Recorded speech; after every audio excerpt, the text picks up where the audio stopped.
नमस्कार, उत्तराखंड की खबरें लेकर मैं हूं आपके साथ संदीप निरंजन सरकार। बुलेटिन की शुरुआत करेंगे उससे पहले एक नजर इस वक्त की सुर्खियों पर।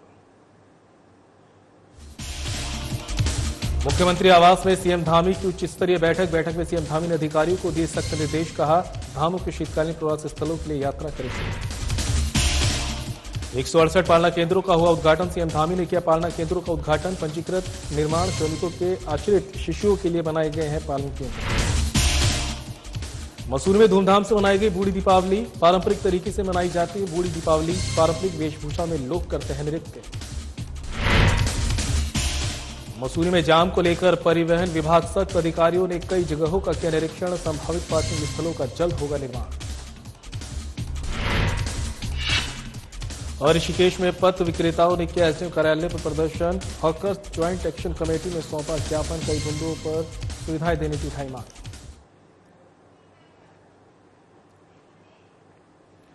चलिए बुलेटिन की शुरुआत बड़ी खबर से करेंगे। देहरादून से सामने आ रही है मुख्यमंत्री आवास पर सीएम पुष्कर सिंह धामी ने की अहम बैठक। ये बड़ी खबर आप तक पहुंचा रहे हैं। बैठक में सीएम धामी के अधिकारियों को सख्त निर्देश। धामों के शीतकालीन प्रवास स्थलों के लिए यात्रा करें शुरू। शीतकालीन प्रवास स्थलों पर श्रद्धालुओं को जीएमवीएन के होटलों में होगी 10% छूट। देवभूमि के रजत उत्सव वर्ष में सशक्त उत्तराखंड की कार्य योजना के लिए विभाग करे कार्य। डीजीपी को रात्रि गश्त बढ़ाने का सीएम ने दिए निर्देश। देवभूमि को 2025 तक ड्रग फ्री राज्य बनाने के लिए चलाएं अभियान। नशीले पदार्थों को बेचने वालों पर रखें निगरानी। संलिप्त पाए जाने वालों के खिलाफ करे सख्त कार्रवाई। भारी लोगों का करे सत्यापन। सीएम धामी जनपदों में रात्रि प्रवास करेंगे जनसुनवाई के साथ विकास कार्यों का करेंगे निरीक्षण। कार्यालयों में व्यवस्था और स्वच्छता कार्यों का भी करेंगे निरीक्षण। रोस्टर जारी करने के दिए निर्देश। उत्तराखंड को हर क्षेत्र में अग्रणी राज्यों की श्रेणी में लाने के लिए सभी क्षेत्रों में तेजी से हो रहे हैं विकास कार्य। कहना सीएम धामी का, राज्य को आगे बढ़ाने के लिए सरकार लगातार कर रही है कार्य। सड़क दुर्घटनाओं की रोकथाम के लिए बनेगी सड़क दुर्घटना सुरक्षा नियमावली।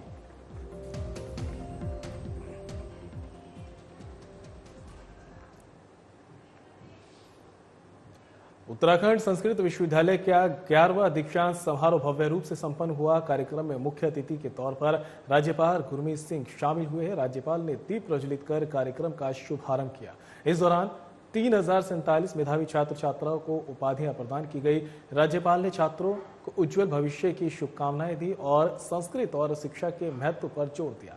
कुलपति प्रोफेसर दिनेश चंद्र शास्त्री ने बताया कि सत्र 2022-23 और 2023-24 के छात्रों को स्नातक और परास्नातक उपाधियां दी गई है। समारोह में शिक्षा और सांस्कृतिक परंपराओं के योगदान पर चर्चा की गई। ये बहुत सौभाग्य का दिन है कि आज 11वीं कॉन्वोकेशन थी संस्कृत विश्वविद्यालय की। आज 3047 डिग्रियां दी गई हैं और 21 को पीएचडी और 30 को गोल्ड मेडल से नवाजा गया है। आज सचमुच बहुत अच्छा लगा कि संस्कृत के विकास के लिए हम लोग क्या कर रहे हैं। मुझे ऐसा लगता है कि संस्कृत हमारी धरोहर, हमारी जड़ों, हमारी संस्कृति, हमारी सभ्यता का सबसे बड़ा खजाना है। आज पूरी दुनिया को संस्कृत की जरूरत है, क्योंकि ऐसा लगता है अगर संस्कृत और टेक्नोलॉजी मिल जाएंगे तो वो पूरे ब्रह्मांड के लिए, पूरी मानवता के लिए सॉल्यूशन और समाधान ढूंढने में बहुत ही मदद मिलेगी। आज जब हम संकल्प ले रहे थे कि इसके बाद में हमने क्या करना है, तो ऐसा लगा कि बहुत कार्य अभी बाकी है कि किस प्रकार हम अपना रिसर्च और शोध करें।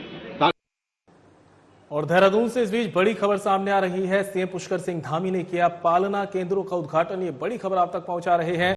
168 पालना केंद्रों का उद्घाटन किया गया है। पंजीकृत निर्माण श्रमिकों के आश्रित शिशुओं के लिए बनाए गए हैं पालना केंद्र। श्रम विभाग और कर्मचारी राज्य योजना कार्यालय को 60 कंप्यूटर के वितरित। सीएम ने केदारनाथ में श्रमिकों के लिए सामग्री ट्रक को हरी झंडी दिखाकर किया रवाना। पीएम मोदी के नेतृत्व और मार्गदर्शन में श्रमिकों के कल्याण के लिए सरकार लगातार कर रही कार्य। कहना सीएम धामी का, श्रमिकों के जीवन स्तर में आ रहा सुधार, श्रमिकों की सामाजिक स्थिति भी हो रही है सशक्त।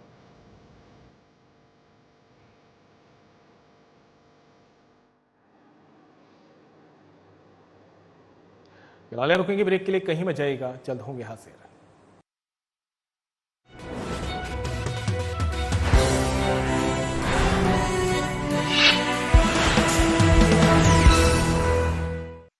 प्रदेश के निवासी जिन खाद्य पदार्थों और दवाइयों का सेवन करते हैं, उनकी गुणवत्ता सुनिश्चित करने की जिम्मेदारी है उत्तराखंड सरकार के food safety and drug administration के मजबूत कंधों पर। और विगत 5 वर्षों से ये जिम्मेदारी बखूबी ढंग से निभा रही है FDA। FDA का नवनिर्मित भवन सहस्त्रधारा रोड, देहरादून में मौजूद है। ये सरकारी औषधि परीक्षण प्रयोगशाला दवा के नमूनों के परीक्षण में उपयोग किए जाने वाले नवीनतम और अत्यधिक उन्नत उपकरणों से लैस है।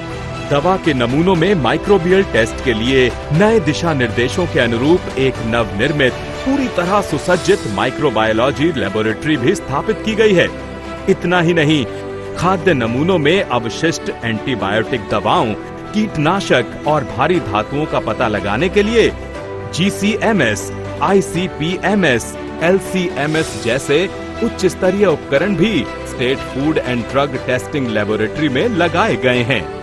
FDA समय समय पर बाजार से खाद्य पदार्थों और दवाओं के सैंपल एकत्र कर उनकी बारीकी से जांच करती है, ताकि प्रदेश वासियों की सेहत से ना हो कोई समझौता।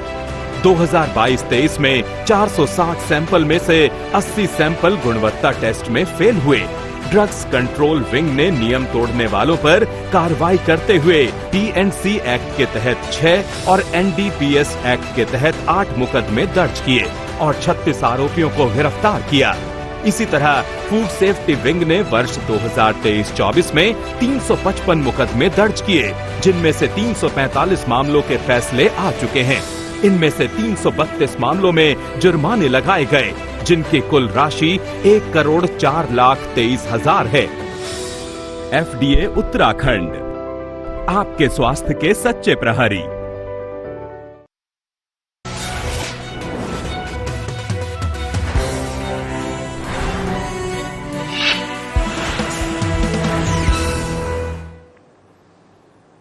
ब्रेक के बाद आप सभी का स्वागत है। खबरों में आगे बढ़ते हैं। अगलाड़ यमुना घाटी विकास मंच द्वारा 0 पॉइंट स्थित प्रांगण में बूढ़ी दीपावली, जिसे पारंपरिक भाषा में बग्वाल भी कहा जाता है, धूमधाम के साथ मनाई गई। इस मौके पर महिलाओं और पुरुषों ने पारंपरिक वेशभूषा पहनकर ढोल दामाऊ की थाप पर जमकर नृत्य किया। साथ ही हिंसा का दहन भी किया गया।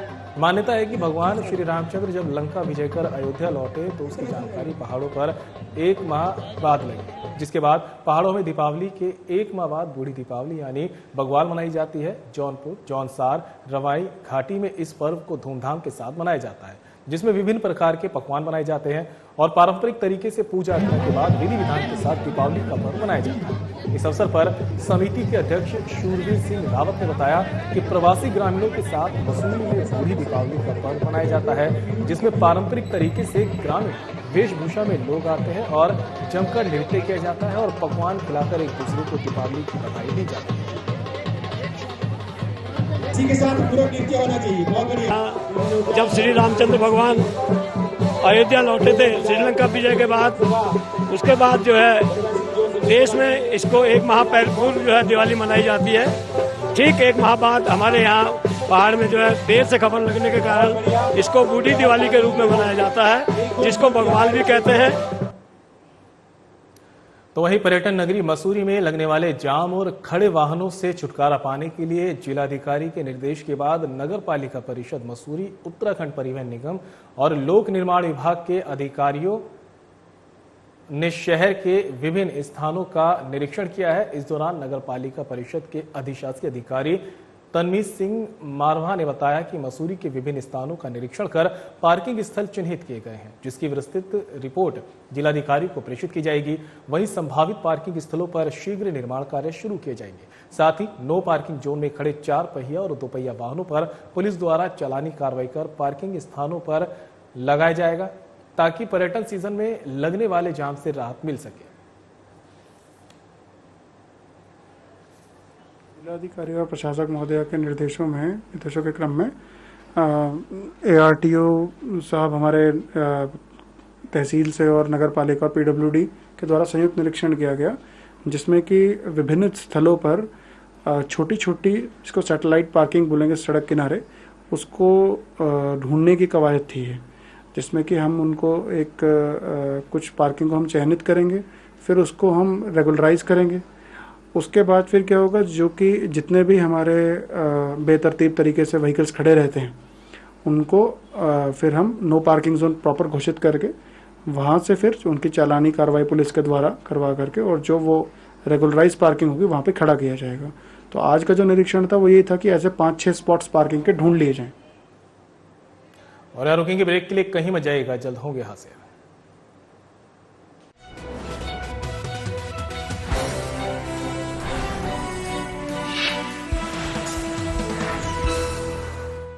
नशा करने के लिए कई लोगों द्वारा एक ही सिरिंज का इस्तेमाल करना HIV के प्रसार का एक बड़ा कारण है।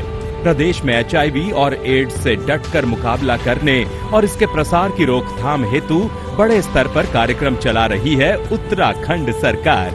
राष्ट्रीय एड्स नियंत्रण कार्यक्रम के तहत उत्तराखंड राज्य एड्स नियंत्रण सोसाइटी पूरे जोरों पर अपनी गतिविधियों का संचालन कर रही है। इंजेक्शन से नशा करने वालों यानी IDU के लिए राज्य में NGO के माध्यम से लक्षित हस्तक्षेप यानी TI प्रोजेक्ट लागू किया जा रहा है। इसके तहत 7 TI NGO के माध्यम से 2000 से अधिक ऐसे लोगों की मदद की जा रही है जो इंजेक्शन से नशा करते हैं। TI कार्यक्रम के तहत इन लोगों को काउंसलिंग, HIV और syphilis screening, abscess management, needle syringe के नुकसान को कम करने वाली सेवाएं जैसी कई जरूरी सुविधाएं प्रदान की जाती हैं।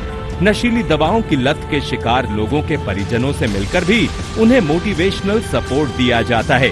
निडल सिरिंज एक्सचेंज प्रोग्राम यानी NSEP के तहत NGO कर्मी नशीली दवाओं के इंजेक्शन लगाने वालों को नई सुई और सिरिंज मुहैया कराते हैं और पुरानी व इस्तेमाल की गई सुई और सिरिंज एकत्र करते हैं। साथ ही प्रशिक्षित चिकित्सा अधिकारी की देखरेख में ओपियोइड सब्स्टिट्यूशन थेरेपी यानी OST भी दी जाती है। राज्य के सरकारी अस्पतालों में 8 OST सेंटर हैं जो देहरादून, रुड़की, हरिद्वार, रामनगर, नैनीताल, रुद्रपुर, काशीपुर और सितारगंज में मौजूद है। साथ ही 2 सैटेलाइट OST सेंटर भी हैं जो दूर दराज के इलाकों में OST की सुविधा देते हैं। इंजेक्शन से ड्रग्स का नशा छुड़ाने को हम हैं तैयार। HIV एड्स रोकथाम को तत्पर उत्तराखंड सरकार।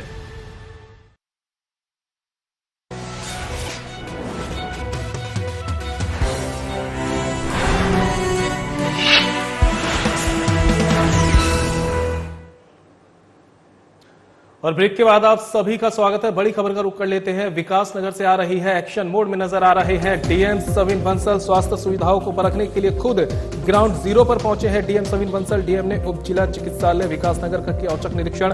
OPD, फार्मेसी, टीकाकरण कक्ष का भी किया निरीक्षण। पैथोलॉजी, एक्सरे कक्ष की परखी व्यवस्थाएं, बच्चों के ICU का भी किया निरीक्षण। प्रसव की ली जानकारी, बाहर से दवाई लिखने की शिकायतों पर बैठाई जांच। चिकित्सालय में बढ़ाए दवाई काउंटर, मरीजों को चिकित्सालय में मिलेगा भोजन। बिना अनुमति के अवकाश पर रहने वाले कर्मचारियों पर करे कार्रवाई।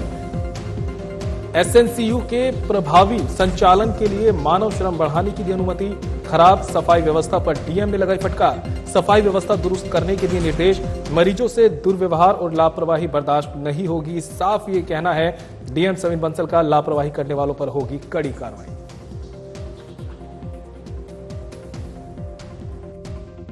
देखिए, सरप्राइज इंस्पेक्शन का पर्पस जैसे हमने पहले भी शेयर किया था कि it is not meant to penalise anybody. इसका उद्देश्य सिर्फ इतना होता है कि जिस मैंडेट के लिए गवर्नमेंट ने वो सर्विस प्रोवाइड की है वो क्या हमारे लोगों तक पहुंच रही है, पब्लिक तक उसकी सुविधाएँ पूर्ण रूप से दी जा रही हैं, कोई प्रॉब्लम्स आ रही हैं हमारे कर्मचारियों अधिकारियों की तरफ से, वहाँ पे सर्विसेज में ड्यू डिलिजेंस नहीं हो रहा है, सिर्फ उसको दुरुस्त करने का उद्देश्य होता है। लेकिन इन सब एडवाइसेस के बाद, काउंसलिंग के पश्चात और मल्टीपल वार्निंग्स के पश्चात भी यदि इसे रेकर करते हैं तो तब we are force to take penalties, we are force to take punitive measures. जैसे आज यहाँ पे इंचार्ज का बताया जा रहा है कि विदाउट सेंक्शन ही अनऑथराइज्डली तो उनका ड्यू पेनल्टी एक्शन रिकमेंड कर दिया है। और कुछ यहाँ पे वॉल्स में कुछ डेफिशिएंसीज पाई गई हैं जो जिनकी सर्जरीज परफॉर्म हो चुकी हैं, जो अंडर ट्रीटमेंट है, अंडर ऑब्जर्वेशन है, उन पेशेंट्स के लिए एक अनुकूल वातावरण होना चाहिए। वहाँ पे कुछ बेसिक कम्युनिटीज़ के हमारा रूम हो, पेंटेड हो, जो हमारे फर्नीचर है वहाँ पे, और उनको जो तीमारदार हैं उनके बैठने के लिए, रेस्ट करने के लिए अच्छी सुविधाएँ हों।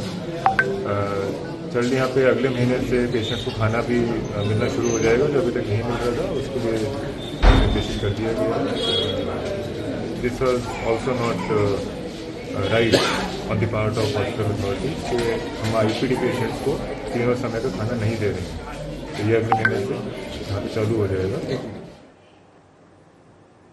चलिए खबरों में आगे बढ़ते हैं। शहर में पथ विक्रेताओं के लिए वर्ष 2014 में बने केंद्र सरकार के कानून को पूरी तरीके से लागू करने की मांग में फिर जोर पकड़ लिया है। हॉकर्स ज्वाइंट एक्शन कमेटी के बैनर तले रेहड़ी पटरी पर काम करने वाले लोगों ने एसडीएम कार्यालय पर नारेबाजी करते हुए प्रदर्शन किया। एसडीएम को एक ज्ञापन भी सौंपा। ज्ञापन में पथ विक्रेताओं के लिए कई प्रकार की सुविधाओं को जुटाने की मांग की गई।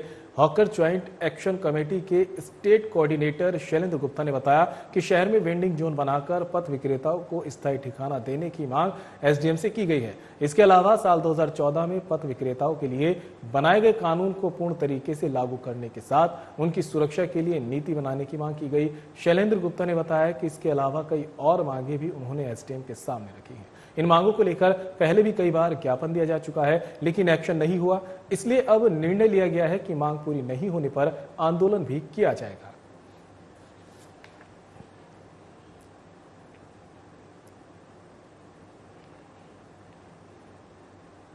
तो वहीं हरिद्वार जनपद में ओवरलोड के साथ ओवर स्पीड वाहनों की समस्या से क्षेत्रवासी परेशान है। आपको बता दें, हरिद्वार की सड़कों पर लगातार डंपर, ट्रैक्टर, ट्रॉली ओवरलोड स्थिति में यातायात नियमों का उल्लंघन के साथ जानमाल की सुरक्षा को भी खतरे में डाल रहे हैं। ओवरलोड डंपरों की तेज रफ्तार और ओवरटेकिंग ने स्कूली बसों तक को असुरक्षित बना दिया है। वहीं परिवहन विभाग फ्लाइंग स्क्वाड के सामने से ओवरलोड वाहनों के गुजरने का वीडियो भी सामने आया है। वहीं बहादुराबाद स्थित प्राइवेट सोसाइटी में ओवरलोड डंपरों का एक वीडियो सोशल मीडिया में काफी वायरल हो रहा है। ओवरलोड वाहन हरिद्वार की सड़कों को जर्जर बना रहे हैं। ओवरलोड और ओवर स्पीड का सिलसिला कब रुकेगा, ये भी एक बड़ा सवाल बना हुआ है। स्थानीय लोगों का कहना है कि हरिद्वार की सड़कों पर चलना अब खतरनाक हो गया है। लोगों ने जिला प्रशासन से वाहनों के ओवर स्पीड पर रोकथाम लगाने की गुहार लगाई है। प्रशासन से उम्मीद है कि जल्द ठोस कदम उठाकर सुरक्षा बहाल करें। जनपद में परिवहन विभाग की लापरवाही का मामला सामने आया है। हम आपको बता दें, सड़कों पर ओवरलोड वाहन जो है धड़ल्ले से दौड़ रहे हैं, जिससे न केवल सड़कों पर दुर्घटनाओं का खतरा बढ़ा है, बल्कि स्थानीय निवासियों में भी परिवहन विभाग के खिलाफ नाराजगी है। खासकर सुबह और शाम जब यातायात जो है अपने चरम पर होता है, उस समय ओवरलोड वाहन दौड़ लगाते हैं रोड पे।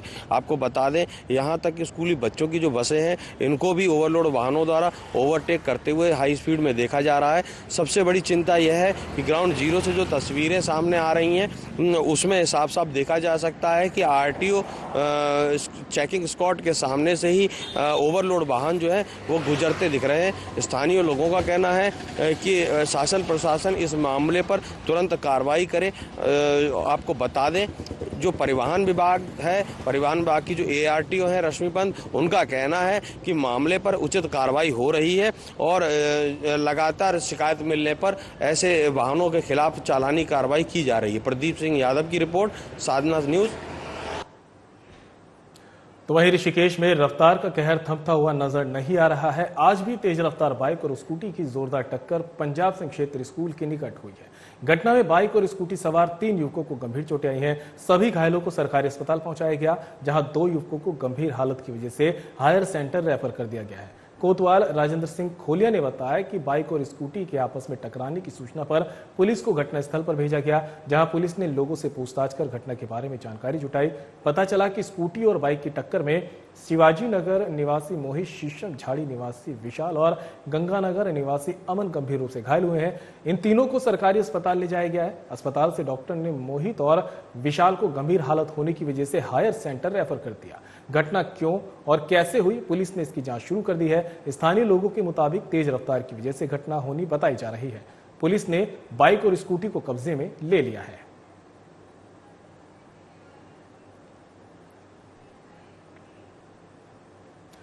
और बुलेटिन में मेरे साथ इतना ही, लेकिन जाते जाते आपको हरिद्वार की हर की पौड़ी लिए चलते हैं, जहां पर गंगा आरती का सीधा प्रसारण जारी है।